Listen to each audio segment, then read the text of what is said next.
Hi, fifth grade. It's Mrs. Cook McVitie, and today we're going to learn about coordinating conjunctions, otherwise known as fanboy conjunctions. Now, before we start today, we're going to watch one of our favorite Schoolhouse Rock videos. And if you're watching along with your parents or someone my age, they might say, "Oh, I love this song, Conjunction Junction, what's your function?" But the problem is that no one can ever remember what comes next. And that is the most important part is what comes next. What is the function of a conjunction? So watch along and know that as soon as this video is over, that's the first thing I'm going to ask you. Conjunction junction. What is your function? As your body grows bigger, your mind lost power. It's great to learn. 'Cause knowledge is power. It's Schoolhouse Rocky, the chip off the block of your favorite Schoolhouse Rock. You've been waiting for Conjunction Junction.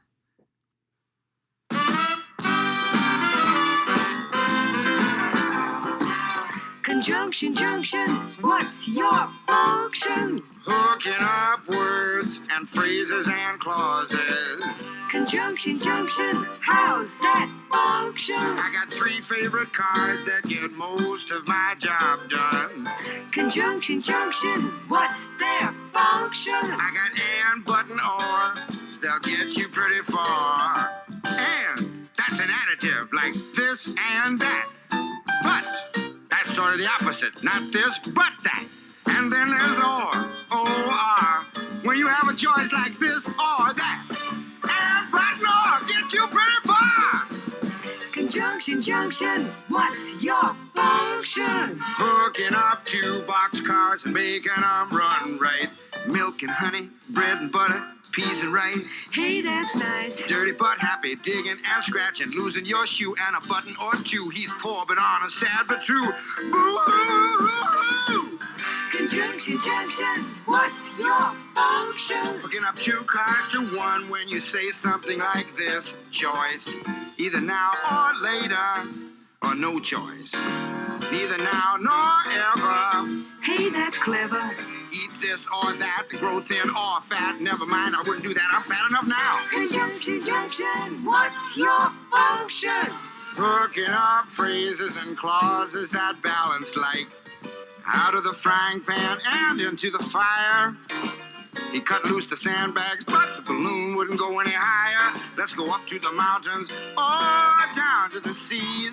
You should always say thank you or at least say please. Conjunction junction, what's your function? Hooking up words and phrases and clauses in complex sentences like, in the mornings when I'm usually wide awake, I love to take a walk through the gardens and down by the lake where I often see a duck and a drake. And I wonder as I walk by just what they'd say if they could speak. Although I know that's an absurd thought. Conjunction junction, what's your function? Hooking up cars and making them function. Conjunction junction, how's that function? I like tying up words and phrases and clauses. Conjunction junction, watch that function. I'm gonna get you there if you're very careful. Conjunction junction, what's your function? I'm going to get you there if you're very careful. Conjunction junction, what's your I'm function? going to get you. All right, so did you hear it? Can you tell me, conjunction junction, what is your function? Go ahead. You got it. You got it. It's hooking up words, phrases, and clauses. So what do we mean by hooking up words, phrases, and clauses? Well, right there, we're using a conjunction and. Otherwise, I could have three different sentences. It hooks up words. It hooks up phrases. It hooks up clauses. Sentences that Samantha, who's across the table trying very hard not to interrupt me, might write as a first grader. But now that you're in sixth grader, you know that you can use conjunction along with some commas to make it more of a complex sentence. So while we're learning, there's lots of different types of conjunctions. Today we're going to really focus on what we call the fanboys coordinating conjunctions. They bring things together. Later on, we'll learn about the thamos, which are our adverbial conjunctions, and swabbies, which are subordinating conjunctions, but we always want to try to take a shortcut, always something that sticks in our brain. And fanboys is our mnemonic, is our acrostic that tells us what the coordinating conjunctions are. There is one more that's called correlative, and no one's come up with a clever trick for that one. You just gotta have to know them. So fanboys stand for the first letter in these words: for, and, nor, but, or, yet, and so. Those conjunctions, when they're used to hook up words and phrases and clauses, are fanboy conjunctions. Now, you'll see next to that word for, the word because is in parentheses. You need to make sure that you're using the word for like you would use the word because. I went shopping for toilet paper is not a conjunction, right?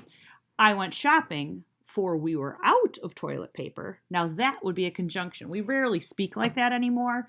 A lot of times we would just say because, but, for could also be used as a conjunction.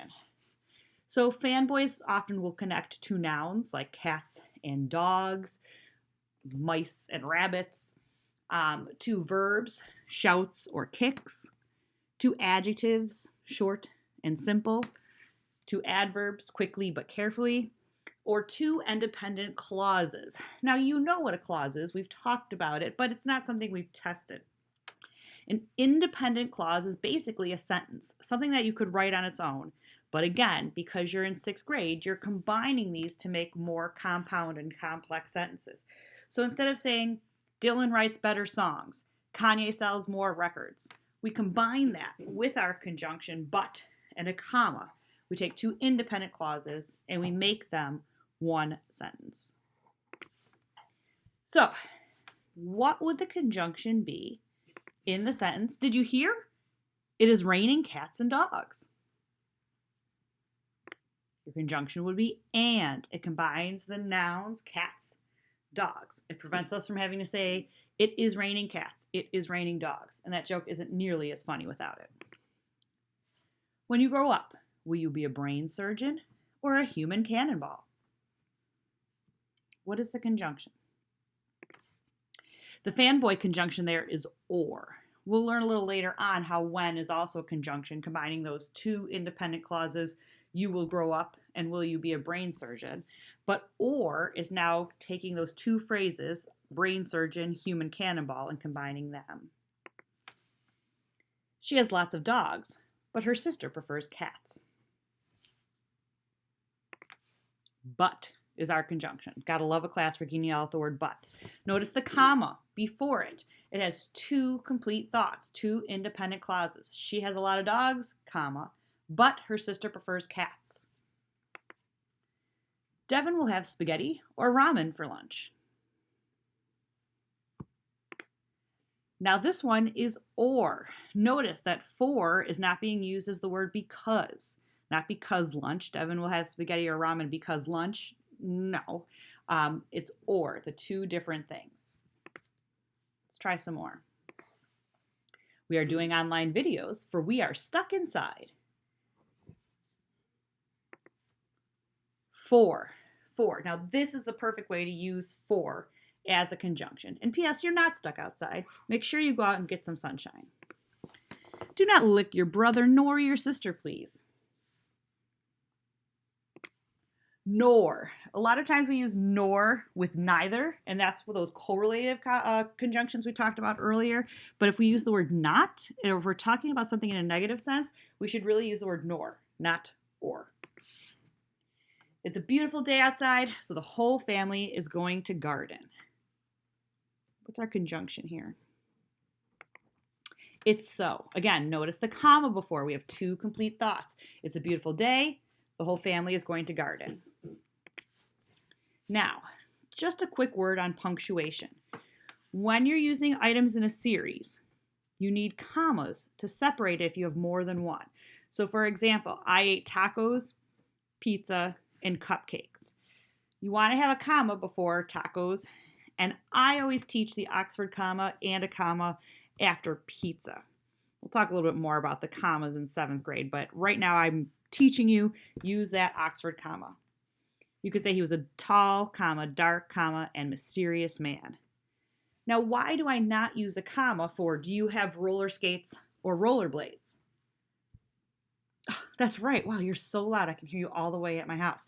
You only have two things. If you only have two things, you don't need a comma. Anything more than two. So the other thing about punctuating, fanboys, is your comma has to come first. What has happened in Buffalo? Is it Elmwood Franklin? I don't know what our problem is, but I can't tell you how many times I see kids put the comma after the conjunction.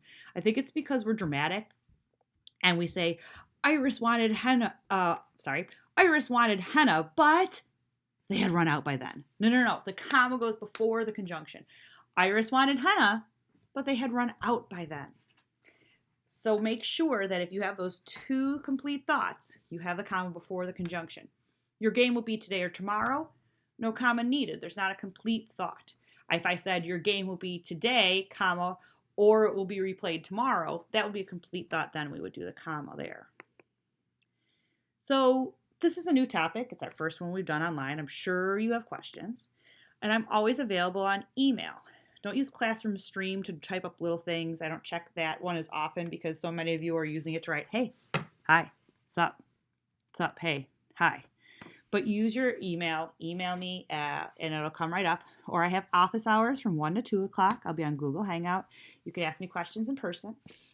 So there's some more activities that you can do with this, and they're all along here on your Google Classroom. There's a worksheet, and there's some... Well, I really should have had that in front of me. I think it's a no red ink activity, but double check and it'll have everything you need there. And like I said, reach out and I hope you enjoyed it.